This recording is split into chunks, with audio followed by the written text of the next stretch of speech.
గజం భూమి కేవలం 5,500 రూపాయలతో 135 గజాల భూమి కేవలం 7 లక్షలు మాత్రమే.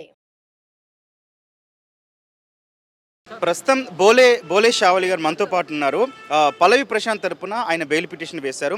అయితే ఆయన రావాల్సిన అవసరం ఏమొచ్చింది, ఈ మొత్తం వ్యవహారాన్ని ఆయన కూడా కంటెస్టెంట్ కదా ఇదివరకు, ఎట్లా చూస్తున్నారు అనేది ఒకసారి మాట్లాడదాం. నమస్తే అండి. నమస్తే అండి. అసలు మీకు పల్లవి ప్రశాంత్ విషయంలో బెయిల్ పిటిషన్ ఎందుకు వేస్తున్నారు, ఎవరు వేయిస్తున్నారు?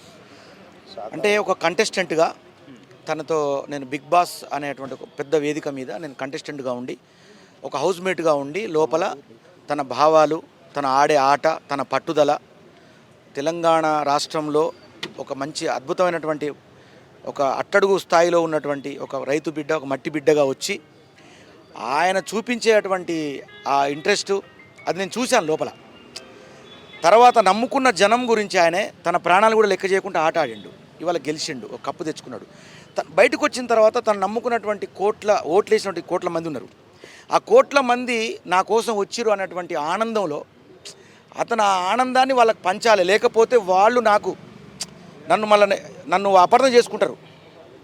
వాళ్ళు లేకపోతే ఇవాళ నాకు ఈ టైటిల్ రాకపోయేది, ఇంత పెద్ద వేదిక మీద నేను నిలబడడానికి అర్హునిగా కాకపోయేవాడిని అని చెప్పి ఒక మట్టి బిడ్డను నమ్మి ఇంతమంది సెలబ్రిటీల మధ్య కూడా నన్ను మట్టి బిడ్డను నిలబెట్టారని చెప్పి సంకల్పంతో ఆ హడావుడిలో అతనికి అర్థం కాలే. అసలు హడావుడిలో ఏం చేయాలో అర్థం కాలే.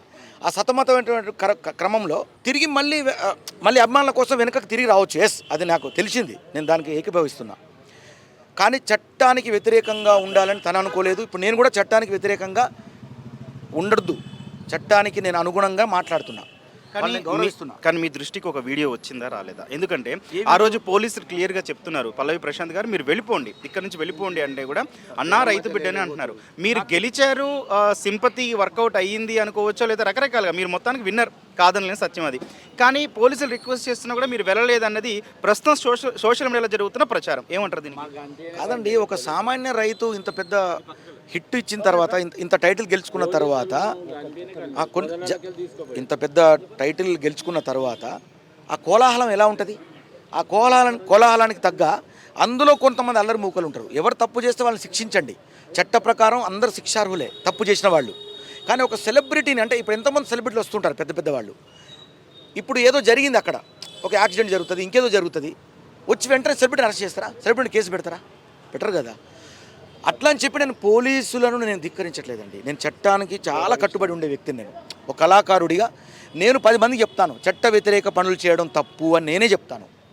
కానీ ఒక సెలబ్రిటీ స్టేటస్లో ఉన్న ఒక వ్యక్తిని తీసుకొచ్చి మీరు, అంటే ఒకవేళ పిలిపించండి, పోలీస్ స్టేషన్లో కూర్చోబెట్టారు, సరే నాన్న ఇది ఇట్లా పద్ధతి ఇది కాదు కదా అని చెప్పి అంతవరకు అన్నారంటే ఓకే. ఒక ప్రెస్ మీట్ పెట్టించండి, చెప్పించండి అతనితో, నాన్న ఇది కరెక్ట్ కాదు, మీరు ఇలా మేము చెప్పినప్పుడు కూడా వెనకకు తిరిగి రావడం కరెక్ట్ కాదనే విషయాల్లో చర్చించండి. కానీ ఆ టైటిల్ని తీసుకొచ్చి, అంత పెద్ద కష్టపడ్డ టైటిల్ తీసుకొచ్చి కటకటాలు వెనక దోస్తే జనాలు కన్ఫ్యూజ్ అయిపోతారు. అసలు ఏం జరుగుతుంది? ఇప్పుడు నాకు ఎన్ని ఫోన్లు అండి, అసలు ఏం జరుగుతుంది, మీ రైతు బిడ్డకి ఏం జరుగుతుంది?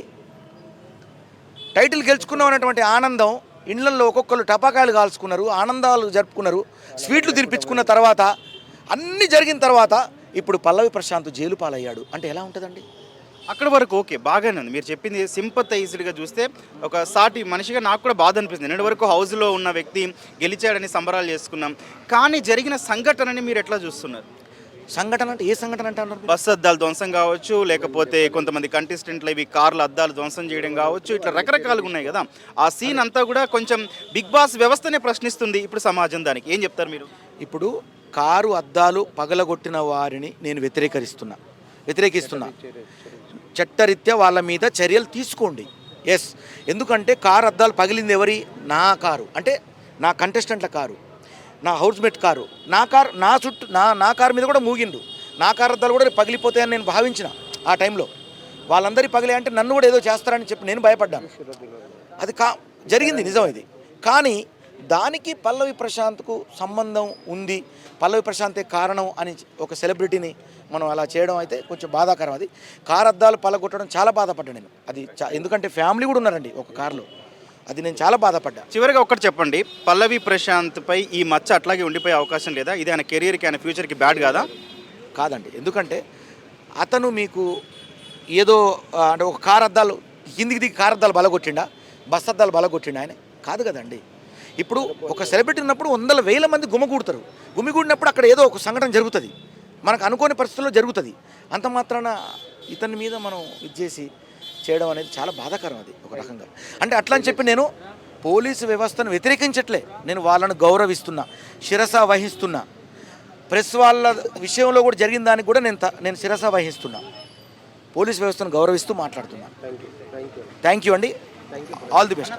రైతు బిడ్డగా హౌస్లోకి అడుగుపెట్టి ఈరోజు సీజన్ 7 విన్నర్గా పల్లవి ప్రశాంత్ నిలిచాడు. కానీ అంతకన్నా ఎక్కువ కూడా ఆయన వివాదాల్లో చిక్కున్న పరిస్థితి. ఎందుకంటే విన్నింగ్ మూమెంట్ తర్వాత ఆయన సెలబ్రేషన్స్ ఏవైతే ఉన్నాయో ఎంత చర్చకు దారితీస్తాయి. అన్నపూర్ణ స్టూడియోస్ ఉన్నటువంటి రోడ్డు మొత్తం కూడా అక్కడ విధ్వంసక చర్యలకు పాల్పడ్డారంటూ కూడా ప్రస్తుతం పోలీసులు అరెస్ట్ చేసి చెంచలు కూడా జైల్లో పెట్టిన పరిస్థితి. ప్రస్తుతం పల్లవి ప్రశాంత్ వాళ్ళ నాన్నగారు ఉన్నారు, ఆయనతో మాట్లాడుతుంది. నమస్తే అండి, మీ పేరేంటి? నమస్తే, నా పేరు సత్యనారాయణ. నిన్నటి వరకు మీ అబ్బాయి పల్లవి ప్రశాంత్ ఒక హీరో, ఎంతోమంది సామాన్యులు ఆయన్ని పొగిడిన పరిస్థితి. చెప్పాలంటే తెలుగు రాష్ట్రాలే కాదు, తెలుగువాడు ఎక్కడున్నా కూడా నిజంగా గర్వించారు అతన్ని చూసి. ఆయనలో పల్లవి ప్రశాంత్లో వాళ్ళని చూసుకున్నారు. మరి ఈ రోజు చూస్తే మీ అబ్బాయి జైల్లో ఉన్నాడు, మీకు ఏమనిపిస్తుంది? నాకు ఒక 5 గంటల సేపు మంచిగా అనిపించింది. వీళ్ళంతా నేను మురిచిపోయినా, మా కొడుకు బిగ్ బాస్లోకి వెళ్ళి విన్ అయ్యిండని మురిచిపోయినా. 5 గంటల తర్వాత మొత్తం బాధాకరంగా ఉంది నాకైతే. ఇది ఎందుకు ఈ బాధ? వ్యవసాయం చేసుకొని ఆన్నే ఊళ్ళో ఉంటేనే బాగుండు కదా, ఇది అంతా తిరుగుడైంది, నా వ్యవసాయం ఖరాబ్ అవుతుంది, నేను ఈ పంట పండించుకుంటే బతికటోని అని నాకు బాధ అనిపిస్తుంది. లేని ట్రోల్ చేస్తుర్రు, ఉత్తుతోనే వేరే మాటలు పెడుతుర్రు, ఓటు అంటే ఓటు రాస్తుర్రు. ఇక దాని కొరకే బాధ ఉంది. మీ అబ్బాయి అంటే పల్లవి ప్రశాంత్ వాళ్ళకి సంబంధించిన వాళ్ళే దాడులు చేశారని చెప్పి వాళ్ళ బ్రదర్ని అంటే మీ అబ్బాయిని అతన్ని అరెస్ట్ చేశారు, ఇతన్ని అరెస్ట్ చేశారు కదా, నిజంగా సంబంధం లేదని మీరు అనుకుంటున్నారా? సంబంధం నేనే ఉన్నా పక్కపండి, సంబంధం ఎక్కడిది? ఓ పొదాలకి వెళ్ళి తీసి అక్కడ మేము అక్కడ పోయినాము, నేను వామిటింగ్ చేసుకున్నా, మా కొడుకు నన్ను చూస్తుండు. కానీ ఆడ పబ్లిక్ వాళ్ళందరూ ఈయన కొరకు లొల్లి పెడుతుర్రు, లొల్లిని వస్తుంది. కానీ ఆడ ఏం సంబంధం లేదు, నా కొడుకుది లేదు, నాది లేదు, ఎవరిది లేదు, సంబంధం ఏం లేదు. అదే ఇప్పుడు ఒక మాట చెప్తున్నా, ఇప్పుడు చిరంజీవి రామ్ చరణ్ వీళ్ళు పెద్దలు ఉన్నారు కదా, వాళ్ళే సెలబ్రిటీ అయ్యి వాళ్ళే విన్ అయితే ఏమన్నా పోలీసులు దాని గురించి చర్య తీసుకుంటారా, తీసుకోపోదురా? మేము రైతు బిడ్డను కాబట్టి మాకు చర్య తీసుకోలేదు, మాకు అదే బాధాకరం. ఓకే అండి, ఇప్పుడు పల్లవి ప్రశాంత్ విన్నర్ అయిన తర్వాత కొన్ని రోజులు పరారీలో ఉన్నాడు, దాచుకున్నాడు అని చెప్పి నడిచింది. అసలు ఏం జరిగింది, ఎక్కడున్నాడు? మా ఇంట్లోనే ఉన్నాడు, పరారీ కాలేదు, మా ఇంట్లోనే ఉన్నాడు. నేను పరారీ అయ్యిండని కూడా ఎవరితో చెప్పాలి. నేను ఏమన్నా అంటే పోలీసులు వస్తే దెంకపోతాడా అన్న, అంటే దెంకపోయిండు అని పెట్టిరు. ఏం చెప్తాం చెప్పు అట్లా. ఓకే, మీ ఇంటికి పోలీసులు ఎప్పుడు వచ్చారండి, ఏ టైంలో వచ్చారు, ఎవరు వచ్చారు? చాలా మంది వచ్చారు, ఒకళ్ళిద్దరు రాలే, వ్యాన్లు వచ్చినాయి చాలానే. అది మనకు చీకటి అవుతుందా 6-6:30 అందాలకు వచ్చారు. ఏమన్నారు వచ్చి? ఏమనలే, దెబ్బన పల్లవి ప్రశాంతానికి పోయి ఇక తోలుకొస్తూనే ఉన్నారు. ఇంట్లోనే ఉన్నాడా పల్లవి ప్రశాంత్? ఇంట్లోనే ఉన్నాడు. రావాలి బాబు రావాలంటే నేనుండి అంగి మార్చుకొని వస్తారు సార్ అంటే, అంగి మంచిగానే ఉంది కదా అని అన్నారు. అని తోలుకొని వస్తూనే ఉన్నారు. ఒక ఆయన అయితే ఊకోవాలి, మెడల మీద చేసి నొక్కొస్తూనే ఉండు. ఏ రోజు జరిగింది ఇదంతా? నిన్న. ఇప్పుడు లాయర్లు ఏమన్నారు, బెయిల్ పిటిషన్ వేశారు కదా, ఏమన్నారు? ఇంకా నాకేది తెలియదు. ఇక మేము మారుమూల గ్రామంలో చిన్న పల్లెటూరులో ఉండే వ్యవసాయదారులు, మాకు ఇవన్నీ తెలియదు. మాకు ఈ సిటీకి వచ్చుడు ఇవన్నీ చేసుడు మాకు తెలియదు. మరి ఇప్పుడు పల్లవి ప్రశాంత్కి ఏం చెప్పబోతున్నారు బెయిల్ పిటిషన్ వచ్చి మళ్ళీ మీ దగ్గరికి వస్తే? నేనేం చెప్తా, నాకు ఏది తెలియదు సార్. నాకు ఎందుకంటే మాకు బాధ అనిపిస్తుంది. నా భార్య ఒకటి మంచిగా లేదు, ఆమెతోనే నాకు పెద్ద ట్రబుల్. వాళ్ళ తల్లి ఏమంటున్నారండి? ఏడుస్తుంది, నెత్తి అంతా కొట్టుకుంటుంది. అట్లా మాకు లేని బాధలు పెట్టిరు సార్ వీళ్ళు. ఇప్పుడు కేసులు పెట్టి మాకు అన్ని పరేషాన్ చేసారు.